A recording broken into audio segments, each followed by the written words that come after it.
Hello good afternoon students. और मैं अमित सिन्हा एक बार फिर आपसे बात करने आया हूँ। आज मैं बात करने आया हूँ आपसे पर्टिकुलरली UPRVUNL जो वैकेंसी आपकी आई है उत्तर प्रदेश से, उत्तर प्रदेश राज्य विद्युत उत्पादन निगम लिमिटेड। इसकी आपका रिक्रूटमेंट आ चुका है, ठीक है। और इसी के बारे में बात करने के लिए इसी के PDF को लेकर के मैं आपके पास आया हूँ। तो देखिए, ये जो वैकेंसी आई है किसके किसके वैकेंसी आई हुई है। ये vacancy electrical, mechanical, electronics and communication, computer science, ठीक है, इन सब की वैकेंसी आई हुई है, ठीक है। यानी यहाँ पर आप देखोगे इलेक्ट्रिकल की भी अच्छी पोस्टें आपके पास है, ठीक है, मैकेनिकल की भी पोस्टें अच्छी आई हुई हैं, ठीक है, और इलेक्ट्रॉनिक्स की भी पोस्ट है और कंप्यूटर साइंस की भी पोस्ट है, ठीक है। तो ये मेनली 4 ब्रांच की वैकेंसी आई है जूनियर इंजीनियर की, ठीक है। और वैकेंसी आपकी electrical, mechanical, electronics and computer science, ठीक है, इनकी वैकेंसी है। टोटल नंबर ऑफ पोस्ट अगर आप सारी वैकेंसी को देखोगे तो टोटल जो आपकी वैकेंसी पोस्ट आई है 196, टोटल पोस्ट 196 है। यानी चारों ब्रांच मिला करके जो टोटल पोस्ट आया है दैट इज 196, ठीक है। तो इसमें सबसे पहले मैं आपको बता देता हूँ कि आप इसमें कौन से बच्चे फॉर्म भर सकते हैं, ठीक है, कौन इसमें एलिजिबल है। तो एक बहुत क्लियरली एक वर्ड में क्लियर कर देता हूँ, बीटेक एलिजिबल नहीं है, ठीक है।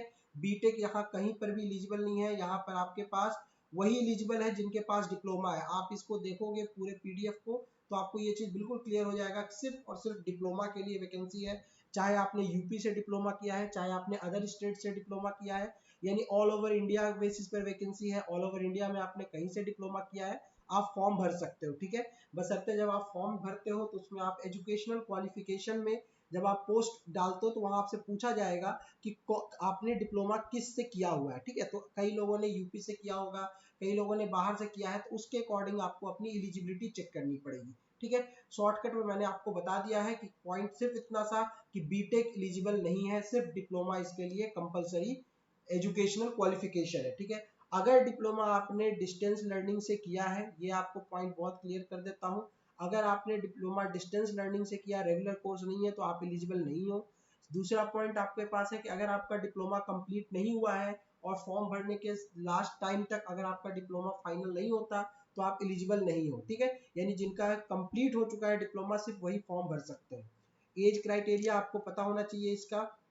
एज क्राइटेरिया भी आप देख लीजिए, एज क्राइटेरिया बिल्कुल क्लियरली यहाँ पर मेंशन किया हुआ है कि 1/1/2021 से आपका एज क्राइटेरिया जो चेक किया गया है मिनिमम 18 ईयर्स और मैक्सिमम 40 ईयर्स, यानी 18 साल से 40 साल तक के बच्चे इस फॉर्म को भर सकते हैं, ठीक है।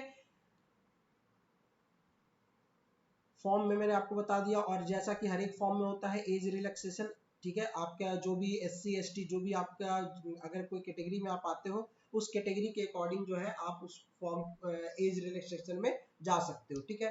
फॉर्म का जो फी रखा गया है, ये देखिए फॉर्म की फीस जनरल के लिए जो आपका फी है वो 1000 है, ठीक है।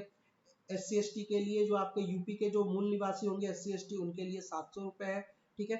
और डिसेबल्ड पर्सन के लिए 10 रुपये फीस है, ठीक है। ये फीस है। तो जनरली अगर बात करूँ जनरल स्टूडेंट के लिए तो फीस जो है वो 1000 फीस इसकी रखी गई है, ठीक है। जनरली आप देखोगे यूपी में या मैक्सिमम जेई का जो फी अब होता जा रहा है वो 1000 ही रहता है, मिनिमम ऑफ फीस यही होता जा रहा है धीरे धीरे, ठीक है। तो ये चीज आपको मैंने बता दी। इसका जो आपको ये सारा आप जब PDF पर पढ़िएगा तो मैं आपको मेन पॉइंट यहाँ पर सिर्फ डिस्कस कर दे रहा हूँ। जो आपका एग्जाम का जो पैटर्न है उसमें पार्ट 1 और पार्ट 2 ये देखिए बिल्कुल क्लियरली मेंशन किया गया यहाँ पर, ठीक है। एग्जाम का जो पैटर्न होगा पार्ट A और पार्ट B। पार्ट 1 में 150 क्वेश्चंस होंगे, 150 क्वेश्चन आपके टेक्निकल का होगा, जिस ब्रांच से आपने डिप्लोमा किया हुआ है, जो आप फॉर्म भर रहे हैं, इलेक्ट्रिकल के लिए डाल रहे हैं, मैकेनिकल के लिए डाल रहे हैं, इलेक्ट्रॉनिक्स के लिए डाल रहे हैं, कंप्यूटर के लिए डाल रहे हैं, जिसके लिए भी आप फॉर्म डाल रहे हैं, जिसके लिए आप एलिजिबल हो, उसके 150 क्वेश्चन होंगे 150, और 50 क्वेश्चन आपके नॉन टेक्निकल के होंगे। इस नॉन टेक्निकल में जनरल हिंदी है, जनरल नॉलेज है और रीजनिंग है, ठीक है। तीन ही मेन चीजें हिंदी है, जनरल नॉलेज है और रीजनिंग है, ठीक है। टोटल जो आपका पेपर होगा हर एक क्वेश्चन 1 नंबर का होगा और नेगेटिव मार्किंग 0.25 की, यानी 1/4 आपका नेगेटिव मार्किंग है, ठीक है। यहाँ तक तो ये आपका पेपर पैटर्न बता दिया, एक ही एग्जाम है आपका, ठीक है, एक एग्जाम इसमें होना है। इसके बाद आपको यहाँ पर भी बताया गया है पॉइंट को अगर आप देखते चलिएगा तो ये सब टाई ब्रेकिंग और परीक्षा जहाँ पर कहाँ कहाँ आपका सेंटर आ सकता है ये भी चीजें बिल्कुल क्लियर है। यूपी में ही आपका सेंटर होगा, ठीक है, आगरा, अलीगढ़, बरेली, ठीक है, ये आपके सेंटर होंगे, ठीक है। यानी यूपी में इसके अलावा आपका यूपी में भी सभी जगह सेंटर नहीं है, हाँ मैक्सिमम सेंटर दिखाया गया, लेकिन यूपी के बाहर आपका कोई भी सेंटर नहीं होगा, ठीक है। तो आपका जो एग्जाम सेंटर होगा वो सारा यूपी में होगा, ठीक है। ये चीजें आपको यहाँ पर जब आप फॉर्म भरिएगा तो स्टेप 1 रजिस्ट्रेशन, स्टेप 2 रजिस्ट्रेशन, ठीक है। स्पेशली आप लोग थोड़ा सा ध्यान रखिएगा जो आप लोग सर्टिफिकेट जो अपलोड करते हो उसके बारे में, ठीक है।